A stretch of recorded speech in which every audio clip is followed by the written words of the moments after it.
Hey there, Bixby developers. Today I wanted to show you guys how to handle basically bad inputs from the user while you're using enums in your input view. This is a continuation from the previous tutorial, which showed you how to use enums inside your input view to make them more engaging.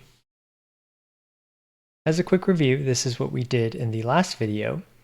And in this video, I will show you what to do if the user says something that's not cat, dog, or other. Let's go ahead and take a look at this capsule as it is right now. Which of these cute animals would you like a fact on? So if we say cat, Unlike humans who have 206 bones, while cats have a range of 230 to 250 bones. then Bixby will provide the proper fact, but what if the user says food? Which of these cute animals would you like a fact on?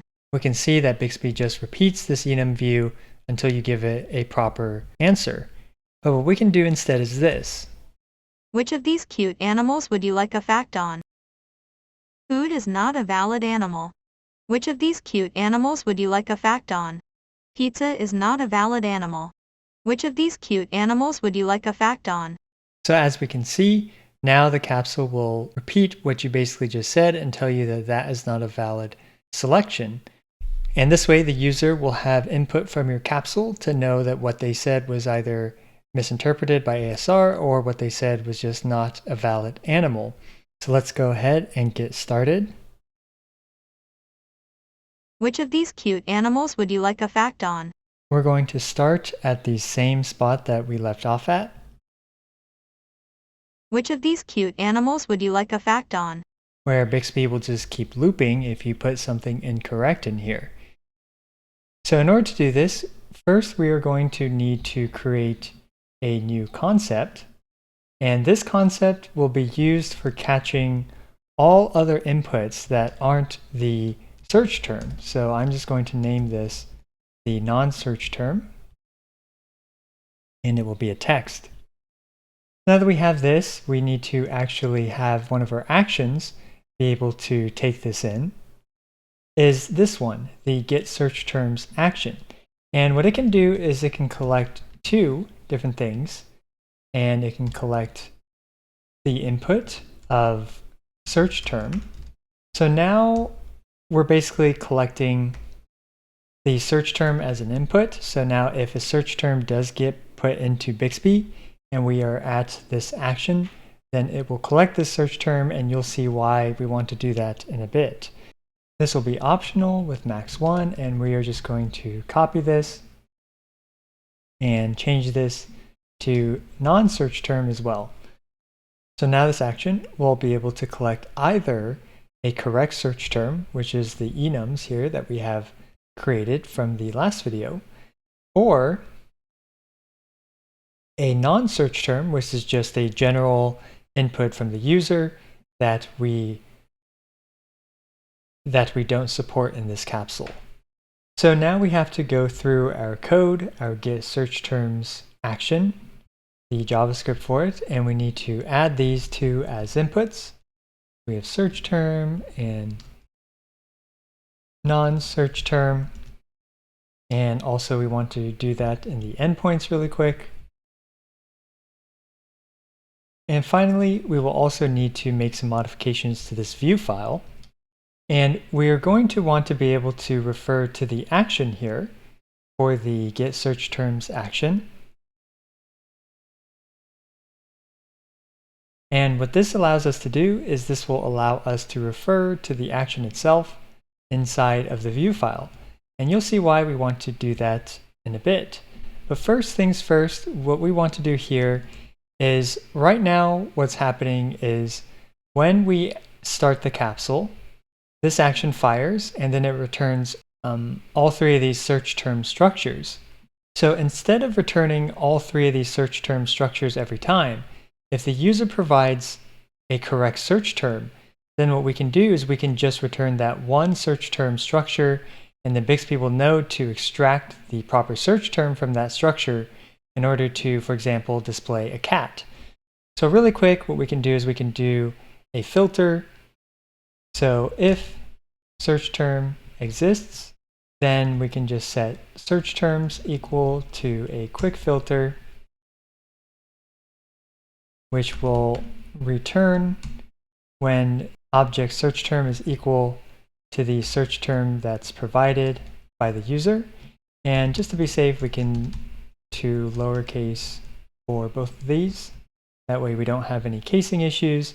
And then what this does is this overwrites the original search terms array here with the filtered search terms array, which should only have the one search term provided by the user because of this filter function. Let's go ahead and see what happens here. Which of these cute animals would you like a fact on? Unlike humans who have 206 bones, while cats have a range of 230 to 250 bones. And now we can see that the get search terms, the search term here was punched into the get search terms function, and the get search terms function returned a search term structure which had the cat as a search term in it. Then Bixby extracts the search term from that, and then finally provides us with the proper content. So that's how that flow works. But now what we want to handle is if a non-search term comes through, how do we handle that? So now in order for us to capture the non-search terms from the user, we actually have to add some training for that. So let's go ahead and do that. When it's prompting us for a search term structure, so add prompt for a search term structure, we're just going to capture anything that the user says here and declare that to be a non-search term.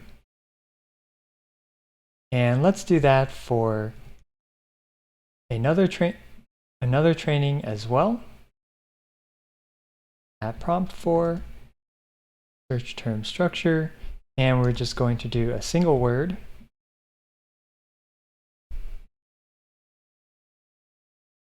And we're going to save that as well. Oh, uh-oh.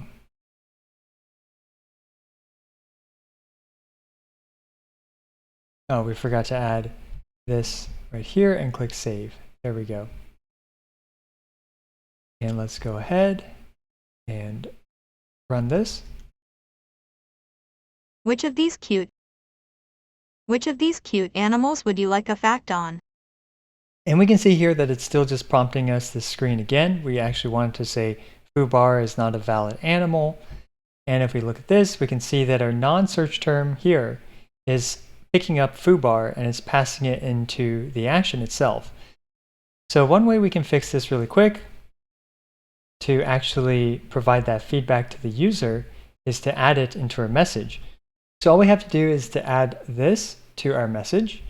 And what this here does is that this title, hashtag, curly bracket title, this is syntax for displaying this, for displaying the non-search term from the action. And this whole thing is wrapped in the square brackets because this means that this segment is optional. So if this value returns null right here, this action.non-search term returns null, then everything in the square brackets will not be displayed. So that's what that means. And let's go ahead and try that out, see if that works. Which of these cute animals would you like? Foobar is not a valid animal. Which of these cute animals would? Cat is not a valid animal. Which of these cute animals would you like a fact on? And now you can see how the original training for cat doesn't work anymore. And that's actually kind of expected. So if we go back to our trainings and we are here at the search term, we can see that this is now prompting at the search term instead of the search term structure like the previous one. So the previous one will override this training. And let's go ahead and modify our cat and dog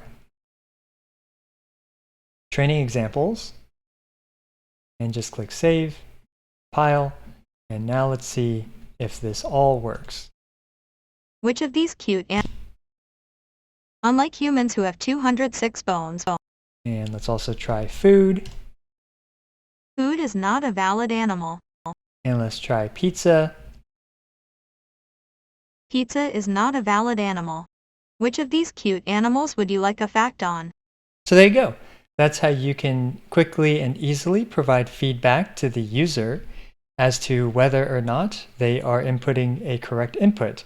because oftentimes, the user may be stuck in the loop and they'll be like, why isn't this working or something? So now it'll be like, well, food isn't a valid animal.